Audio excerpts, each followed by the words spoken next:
It's time to review Marvel Zombie.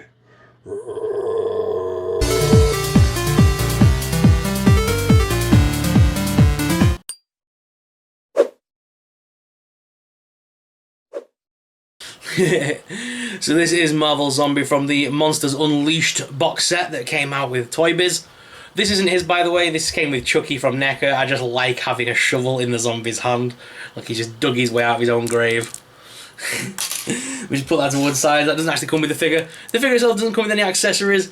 It just came as is. I did review the whole box set a long time ago, but I love these figures so much, and I've just had such a great afternoon filming this guy in the garden doing some action figure photography because the garden's all dug up.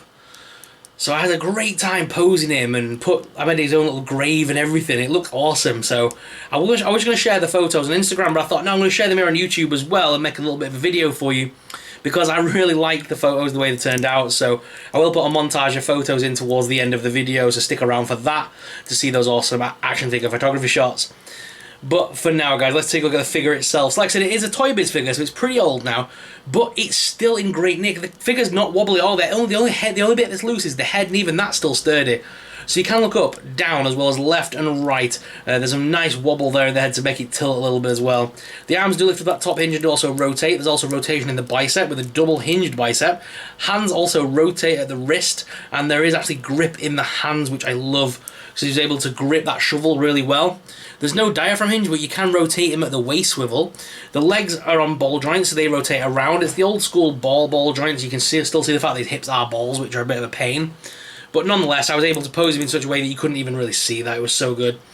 Again, double hinged knee as well there. Top thigh cut, and the feet are on pivot. They don't rock from side to side, but they do go forwards and backwards, and there is toe articulation.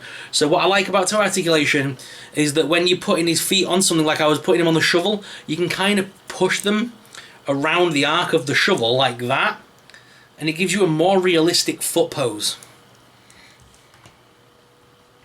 It just looks more realistic and articulated, especially when you can have like one hand kind of clenched, curled in a little bit, one hand open. It just gives you artistic sort of view, like ways of posing him a little bit better than some modern figures. And the fact that the neck actually moves with the head as well, it's awesome. I love the fact that the neck moves. The figure itself is really nice. I really like this jacket that's on him as well. I'm probably going to take that off him at some point and steal it for another figure. But the zombie is so good. Like I said, I was able to take some really good photos with him. So without further ado, guys, I'm going to go head on down to the desk cam to give you guys an up-close personal look at the figure, and we'll also take a look at some of the action figure photography. Alright guys, so here he is out of the packaging. It's Marvel Zombie. The Marvel Zombie first appeared as a part of a magazine, not a comic, because magazines of the time were not privy to the comic code. Comic code back then meant you couldn't actually have a zombie as the main protagonist of a zombie in it, because then it would be classed as horror. And as such, they couldn't then have a zombie in it. So, as far as I'm aware, they basically made it a part of a magazine. It was a black and white magazine in America, called and published by Magazine Management, a corporate sibling of then Marvel Comics.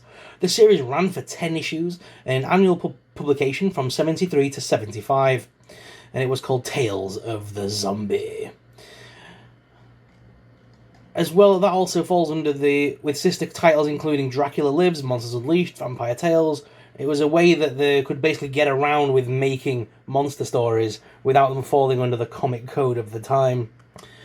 That didn't stop our old zombie here from becoming part of Marvel Zombies all these years later, and has been recently featured in the Marvel Zombies 4, and became a big part of the Marvel Monsters Unleashed line.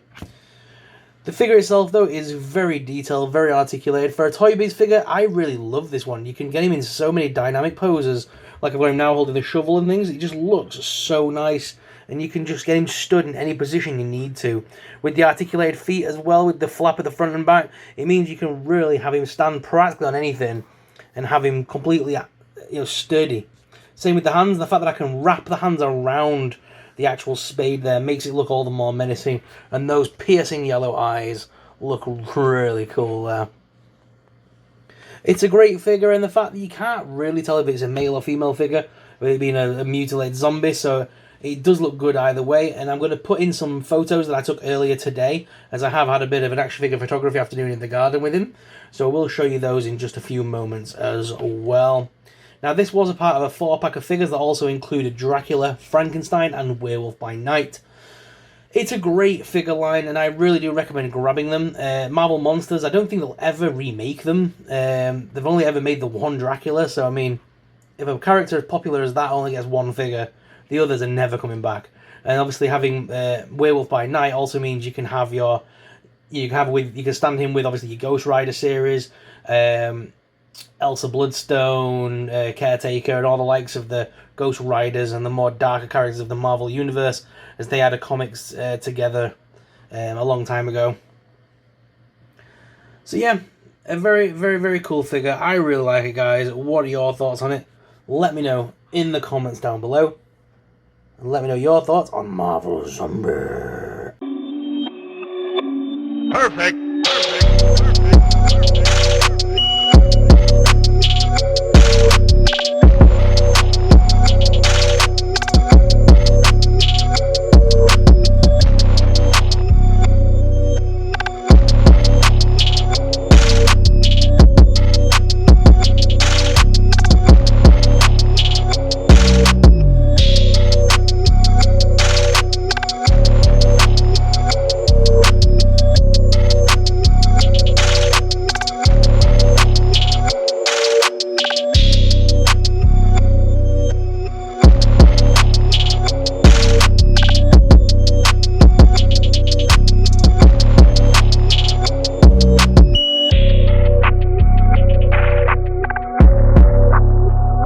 So guys, what are your thoughts on this figure? Let me know in the comments down below. If you enjoyed this figure and you enjoyed this review and you want to see more quick reviews like this one, let me know in the comments down below. If you'd like to see me actually do my action figure photography and like film what I do, how I do it, things like that, then let me know in the comments. I can also do that for you. That'll make a cool video. But until then, guys, thank you very much for watching. If you are new around here, guys, please make sure you smash that subscribe button. Subscribing really supports us. It really helps us out and helps us to keep making awesome videos. Thank you very much for watching, guys, and until next time, may the Force be with you.